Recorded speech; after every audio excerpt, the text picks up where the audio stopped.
जिस औरत ने अपनी सारी संपत्ति परिवार को दे दी, उसी औरत को एक दिन भूख मिटाने के लिए जूठी पत्तलों से पूड़ियाँ उठाकर खानी पड़ी।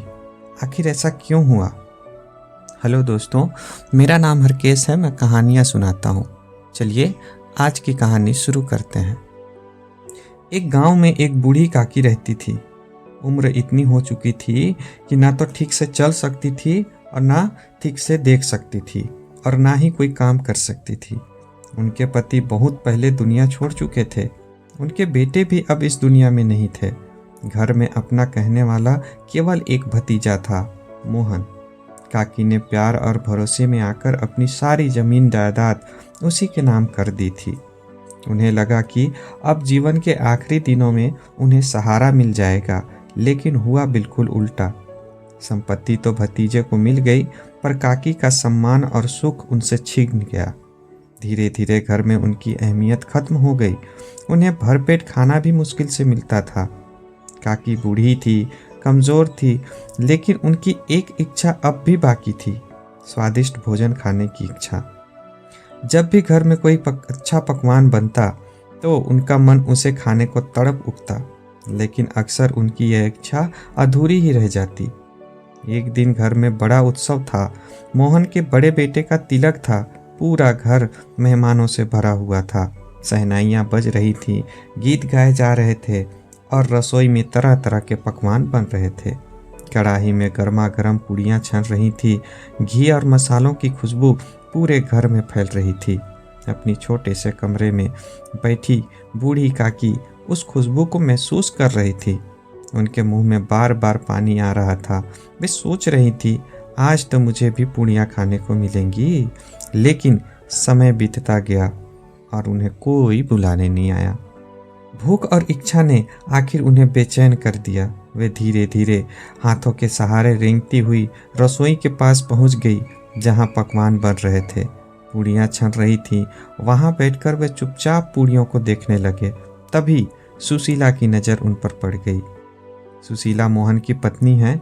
सुशीला पहले से ही अपने काम के बोझ से परेशान थी और जब उसने देखा कि बूढ़ी काकी बड़ी उम्मीद भरी आंखों से कढ़ाई के पास बैठी हैं, काकी के चेहरे पर सिर्फ एक ही इच्छा दिखाई दे रही थी, गरम गरम पूड़ियों का स्वाद चख लेने की इच्छा। लेकिन उस समय सुशीला उनकी भूख बेबसी को समझ न सकी। उसका धैर्य टूट गया। वह तेज कदमों से काकी के पास पहुंची और सबके सामने उन्हें डांटने लगी। अभी मेहमानों ने भी खाना नहीं खाया है, भगवान तक को भोग नहीं लगा है और आपको इतनी भी इंतजार नहीं हो रही है। चुपचाप अपने कमरे में जाइए। उसकी कड़वी बातें एक एक तीर की तरह काकी के दिल में चुभती चली गई। आंगन में बैठे लोग यह दृश्य देख रहे थे, लेकिन किसी ने कुछ नहीं कहा। काकी ने धीरे से अपना सिर झुका लिया। ना उन्होंने कोई सफाई दी, ना कोई शिकायत की, ना किसी से दया की उम्मीद की। वे बस चुपचाप अपने हाथों के सहारे रेंगते हुए धीरे धीरे अपने अंधेरे कमरे की तरफ लौट गई। उनकी आंखों में आंसू तो थे, लेकिन शायद अपमान इतना गहरा था कि आंखों से आंसू भी बहने के लिए डर रहे थे। कमरे में पहुंचकर एक कोने में वो बैठ गईं। उनका दिल टूट चुका था। उन्हें पूड़ियाँ न मिलने का उतना दुख नहीं था जितना अपने ही लोगों के बीच अपमानित होने का था। कुछ देर बाद मेहमान खाने लगे। सबने स्वादिष्ट भोजन किया। घर वालों ने भी खाया, लेकिन बूढ़ी काकी को किसी ने नहीं पूछा। कोई यह देखने तक नहीं आया कि वे खाना खाई हैं या नहीं खाई हैं। घर में अगर किसी को काकी से सच्चा प्यार था तो वह थी मोहन और सुशीला की छोटी बेटी रोशनी, मासूम रोशनी। उसकी उम्र यही कोई 7 साल की होगी। उसका दिल काकी का दुख देखकर टूट जाता था। उसने अपने हिस्से की पूड़ियाँ बचा कर रख ली थी। रात गहरी हो चुकी थी। सब लोग सो चुके थे, लेकिन रोशनी जाग रही थी। वह चुपके से उठी, अपनी टिफिन उठाई और बूढ़ी काकी के कमरे में पहुंच गई। उसने धीरे से कहा, काकी उठिए, मैं आपके लिए पूड़ियाँ लाई हूँ। काकी ने जैसे ही आवाज़ सुनी, उनकी आंखों में चमक आ गई। उन्होंने रोशनी को सीने से लगा लिया और पूड़ियाँ खाने लगी। लेकिन भूख बहुत बड़ी थी। कुछ पूड़ियों से पेट कहाँ भरता। काकी की इच्छा और बढ़ गई।